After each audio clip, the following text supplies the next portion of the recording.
Hello and welcome to PhDtalk. My name is Miriam and I'm the host on this podcast where I interview PhD students to let them talk about their topics and struggles and joys, and where me and others share tips with you to make your life as a PhD student more effective, less stressful, and most importantly, more fun. Hello and welcome to today's episode. For this one, I spoke with Louis.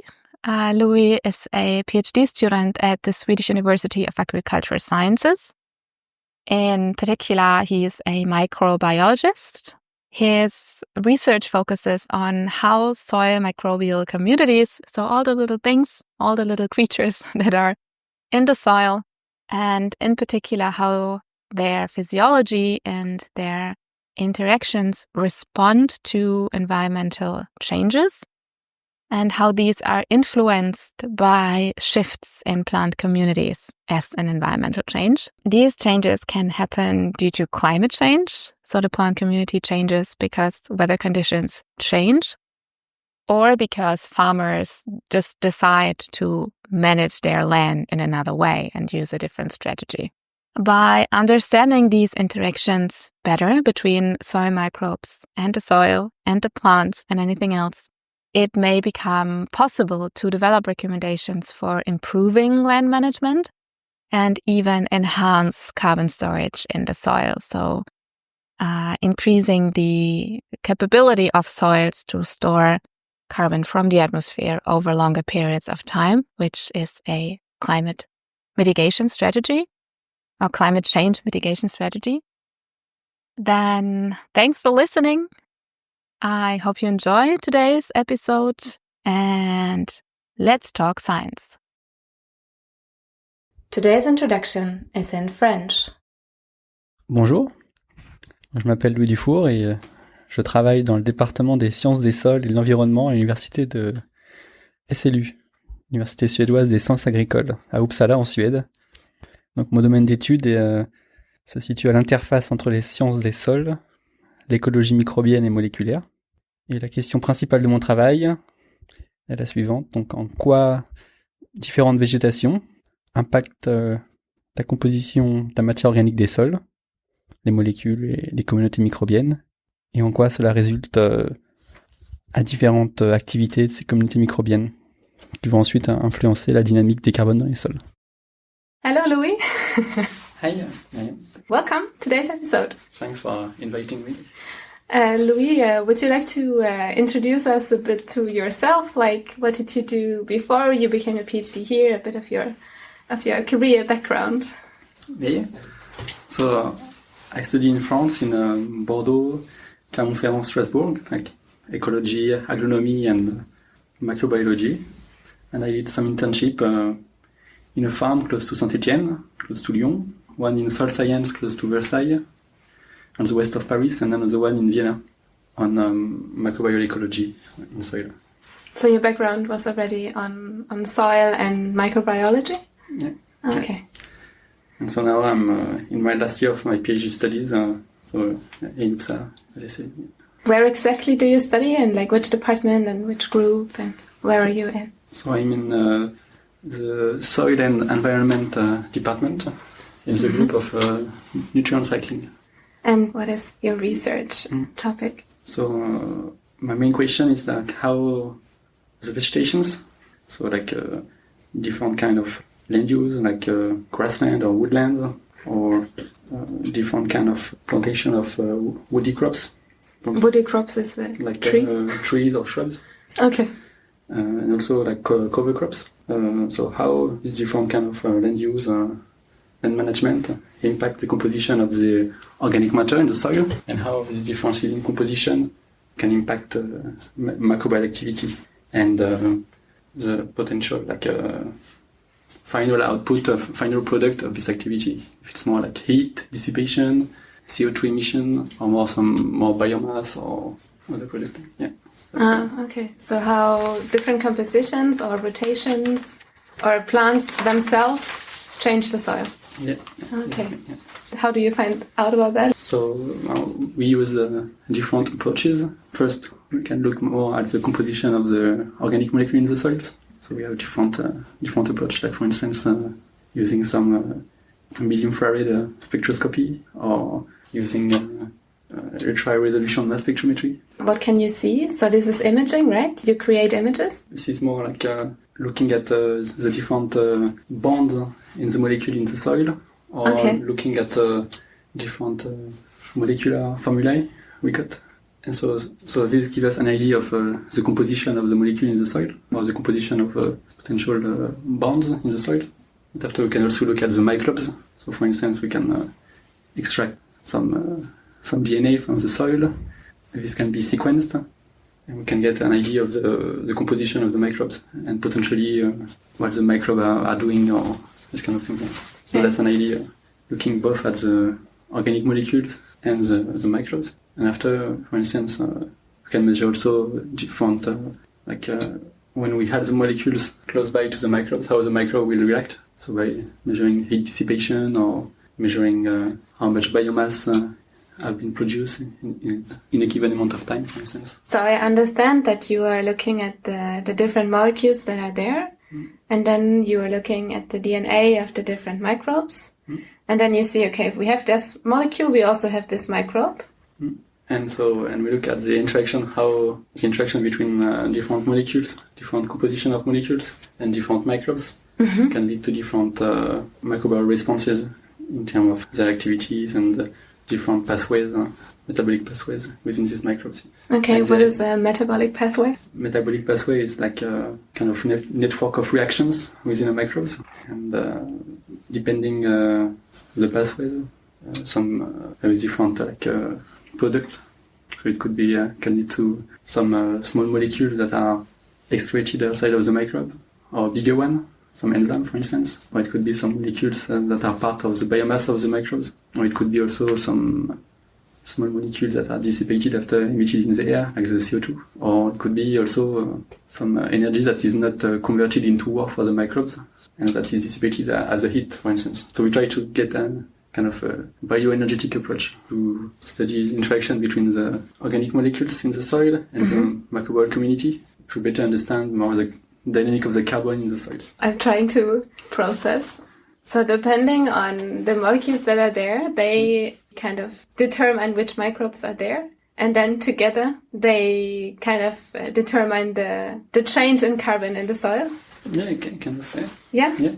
You can see that because why all this is important. Like globally, there is we often heard about climate change or global also change in land use and management, and all this can lead to changes in plant community composition. You will have perhaps more shrubs or more grasses, or perhaps you will cut the forest to grow some crops. The plant composition will change, and it's known that the plants that are very far, very different from one another, will have different input of organic matter through the litter, through the roots, through the deposition to the soil, and different composition. But what is less known is plants that are more closely related, like for instance within the same genus, plant genus. Can you give an example? For instance, as the tree I'm working with, like the kind of model shrub is within the genus Salix.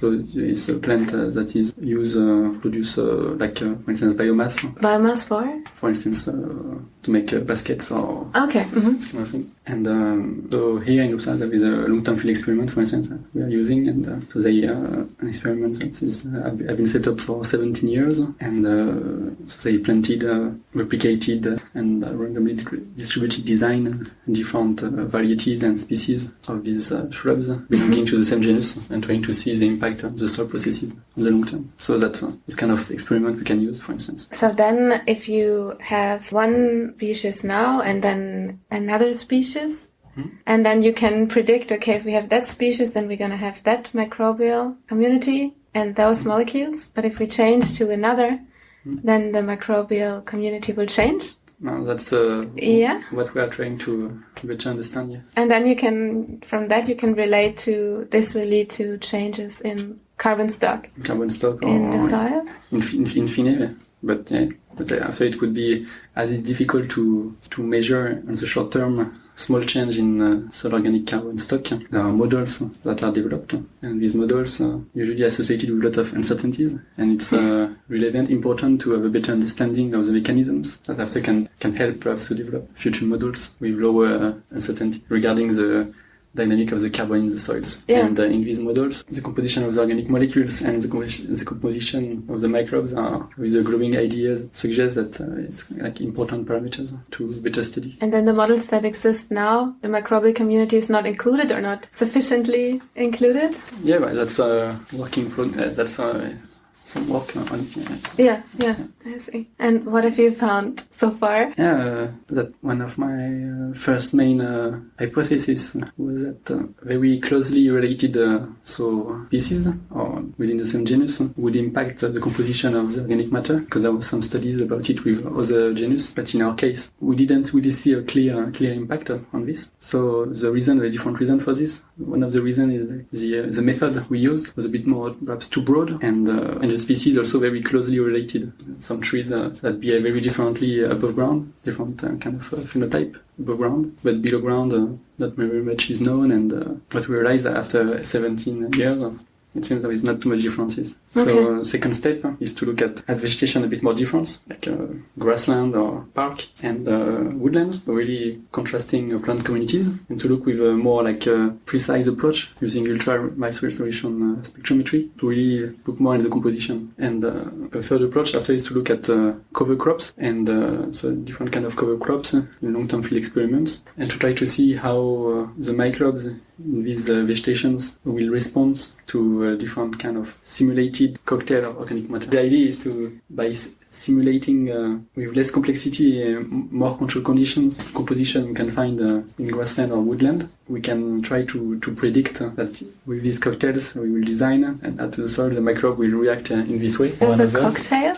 It's kind of, for instance, instead with some first study, we found that we observed that there was 100 of molecules, 1,000 of molecules in some soil below grassland and woodlands. And so in a second experiment, we will try to mimic the composition of we found in this soil, but in a more simplified way. Instead of 1,000 or 100, perhaps dozens of molecules, because usually it's only the same molecule that is used in previous experiments. So it's a bit far from what's happening in the soil. And so we will try to see how this different community of molecules, a bit more simplified, but still realistic in a way that we will have similar properties in a way. How this will impact microbial activity, and so how the different pathway in this community will be more or less activated, because we believe this matter for dynamic of carbon in the soil. Can this be applied in some way, like giving recommendations on changing the plant cover, for example, or the plant, looking further, and then this could help store more carbon in the soil? Yes, so the main thing I would say is the models, all these climate models, and in particular within this climate model, all the soil organic carbon models, usually they are associated with a lot of uncertainties, and so there is still a lot of knowledge to provide, to get, so more research that are needed in this field to improve this model, and these models after can be used to better predict future. For instance, if you change a given land use or land management, how it will impact, if you look at carbon cycling, change in soil organic carbon stock or emission of greenhouse gas, for instance. But after, from the point of view of the farmers, some of them I was working with or I met, some of them, for instance, they will try to, already a long time ago, to adopt more innovative practices or to lower the impact on the environment, to improve decrease all these negative externalities. But do we really know that these practices will lead to this desired expected outcome regarding the soil organic carbon? So for some practices, yes. For some other, there is some discussion. So here we perhaps our work. The community of people working with soil is can maybe through their work have a role of kind of quality assurance or checking if through a network of long-term field experiments all over the country in Europe to check the different practices and different management, and to see how it on the long term it impacts different relevant soil property.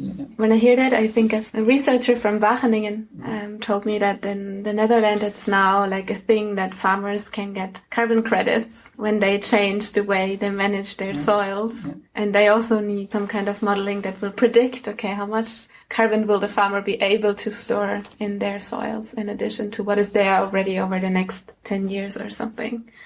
So your research will contribute to making this method or making this more precise, right? Can I say that, or what do you think? Yeah, it can. It's like in this kind of context, yeah, I would say. Okay. Yeah, interesting. What will come from now? Like, what is still left for you to do? Finishing to write my second manuscript and to start an experiment with these different soil from cover crops and this cocktail of organic molecules, and to measure different parameters such as heat dissipation, CO2 emission, measure carbon use efficiency, different microbial parameters, and to also to participate in the redaction of more like a theoretical perspective paper where we try to discuss more of one of our findings, where we observe that the overall microbial activity, heat dissipation, work significantly correlated with kind of index that is kind of the potential energy the microbe get after invested energy to process these molecules, kind of energetic return on investment. So try to get better, trying to set up kind of framework or how to use this index in soil science, and what are the potential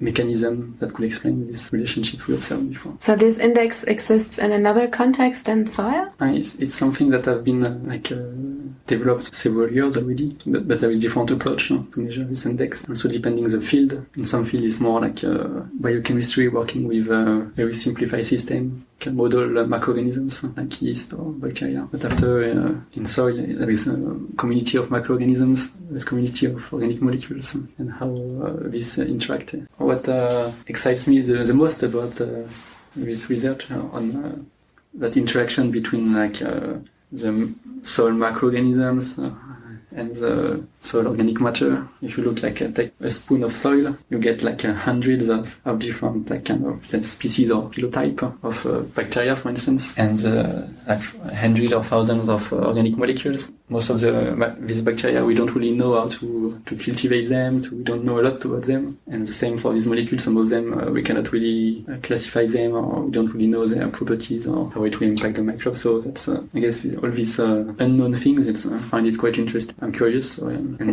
as I said before, it's even if you don't really see it, you walk down, soil is everywhere. And most of the people, they don't really think soil is something really important. But when you start to be a bit more interesting on it, you realize that it's associated with a lot of services for the human society, for the ecosystems, and some of these services delivered by the soil may be at risk due to global change, linked to climate or changing anthropogenic activities. Working in this field is nowadays it's something I guess relevant. We need to take action, but to take action we need to take need to get knowledge. We try to do a kind of informed action, but leading to beneficial consequences, the less negative one. So it's not easy task.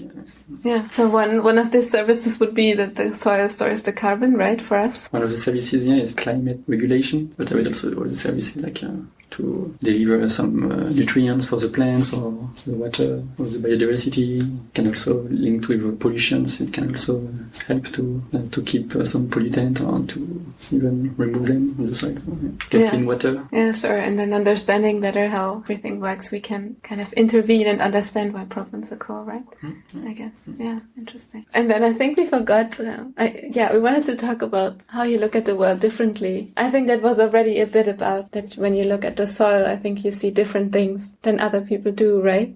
Also, I would say going through this education of PhD, something I find interesting is and that changed a bit the way I see the world, is when you do a research, you are guiding through everyone through a given kind of paradigm, a set of ideas or beliefs that are generally accepted. But this paradigm is both on one side it helps you to set up your question, your hypothesis, but on the other side sometimes it's a bit scary, or because it's something sometimes your results or what your evidence may go against this paradigm. And so after there is all the process of trying to convince your colleague and to show that what you observed it's relevant, and so that paradigm or perhaps need to evolve to take this into account. That's something before I wasn't really aware, and that's I think that I find it interesting to be aware of it. Do you have an example of such a paradigm? For instance, perhaps it's not so much a paradigm, but more like an idea regarding diversification, for instance. There is that idea that the more diverse your system will be, perhaps it will have more beneficial services in terms of, for instance, so if you have more diversified plant communities, the idea is like potentially it will lead to more diversified composition of organic molecules, and it was hypothesized that a more diversified community of organic molecules will impact the soil organic processes and the persistence in the soil. But for instance, in one of our papers, we observed that perhaps this is not true, at least in the condition of our experiments. So it may still be valid, but for special conditions, other parameters are more relevant. So that's, for instance. So. Okay. And what are these other parameters, for example? So it doesn't matter so much if there is a lot of different plants compared to like just one kind? Simulating different diversity of organic molecules and how it impacts microbial activity. We find that the diversity of these molecules is not really related to the microbial activity, but having more like looking at the kind of quality of the energy in these molecules, the energy you need for the microbe to process this molecule. For instance, if the molecule are associated with more difficult reaction, we can imagine the microbe will need to perhaps produce a bigger enzyme or use more cofactors, and this may be like a cost for them. And also depending on the molecule, the microorganisms may infinitely yield more or less energy. So, and we find that this bioenergetic perspective was more like relevant to explain the differences in microbial activity in comparison to that diversity of organic molecules. So that's one aspect of diversification. Another aspect is like depending the system you are working or the plant communities, it seems diversification are different effect on the soil. For instance, in grassland, it seems to be with more and more evidence that show that a more diversified grassland plant community will increase soil organic carbon stock, for instance. But in woody plants like tree species, it seems it's a bit more discussed whether there is no impact of diversification, so organic carbon stock, or perhaps there is an impact but slight impact. And that what may be more important is more the composition, not for instance the number of species, but some kind of functional groups or some particular plant genera or plant species that may have a particular below-ground roots, root deposition activity. Okay, so I understand that it depends more on what the plants deliver to the soil, kind of, than what the plants actually are themselves, kind of. So that the grass, the diversity plays a bigger role than in trees. So a monoculture tree compared to a mixed forest, the difference in carbon is not as big as between grassland that is just one type of grass and a grassland that has many types of grass. That's too easy, probably.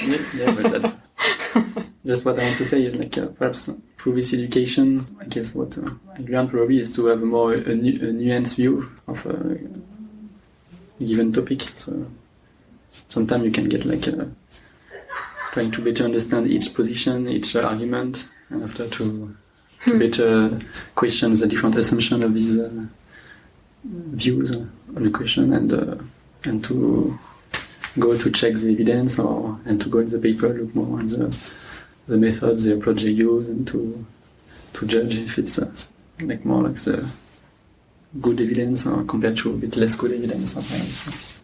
To not just believe everything that is. Yeah, because depending in some long-term field experiments, depending it's important to look at how the design is. And, Yeah, I see. Yeah, thank you.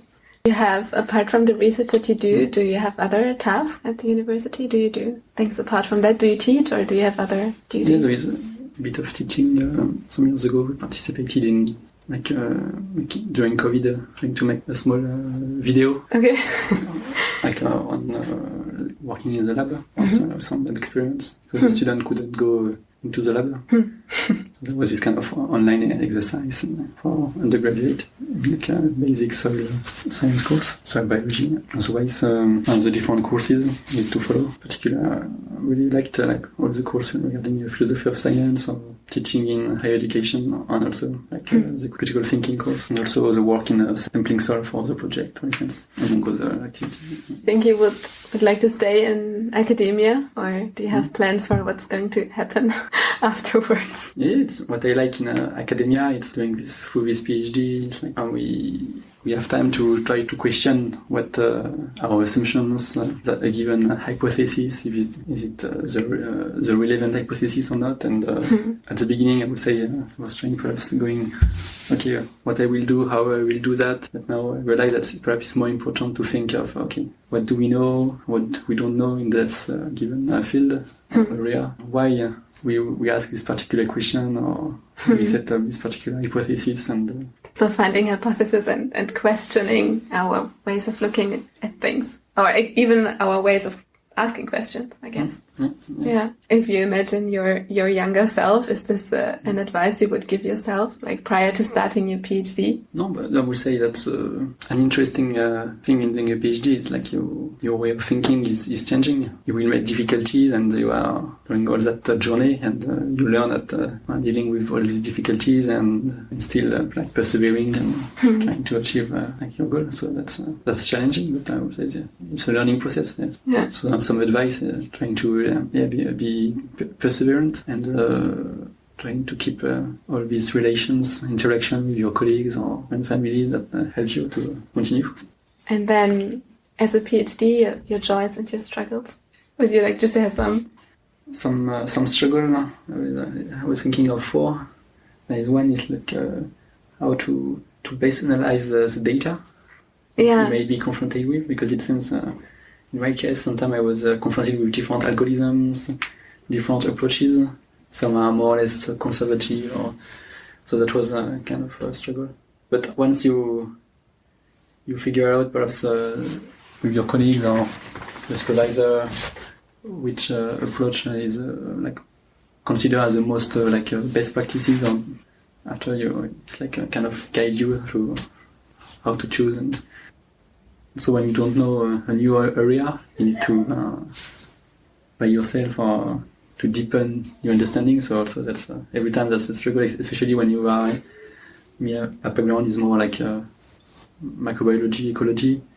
When you need to start to talk with some people who are more biochemists, so you need to learn a bit more their language, a bit like some new concepts or how they work. So that's at the beginning, that's a kind of struggle, but after, when you go over it, it's always a kind of joy also, because you you learn something new, I guess. Yeah. And the struggle is to write and communicate when it's not your mother tongue. Yeah. It's always a kind of a struggle, but once you succeed to write or to communicate something, and that's the message.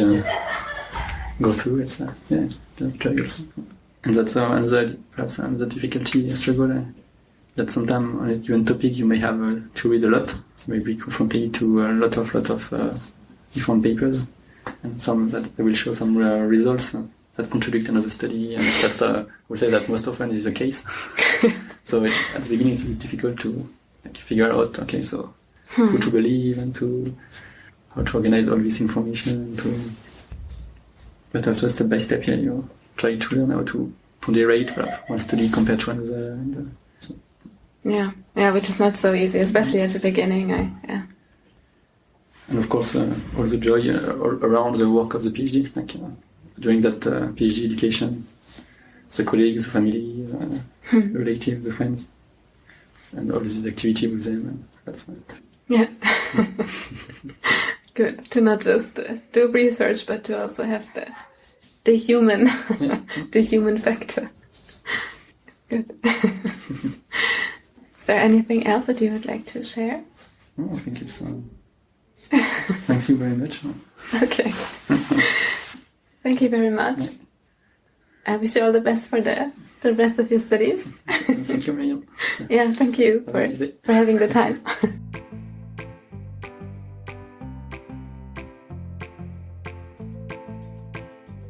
Welcome back. I hope you enjoyed today's episode and that it gave you a new perspective on soil microorganisms and their role on our planet in the soil. And maybe next time that you look at a soil, you will see it from a slightly different angle, and you might think of what is going on in there, all of the magic that is happening in the soil. And then I'm looking forward to welcoming you here again for the next episode. Please take care of yourself. I wish you all the best. Yours, Miriam.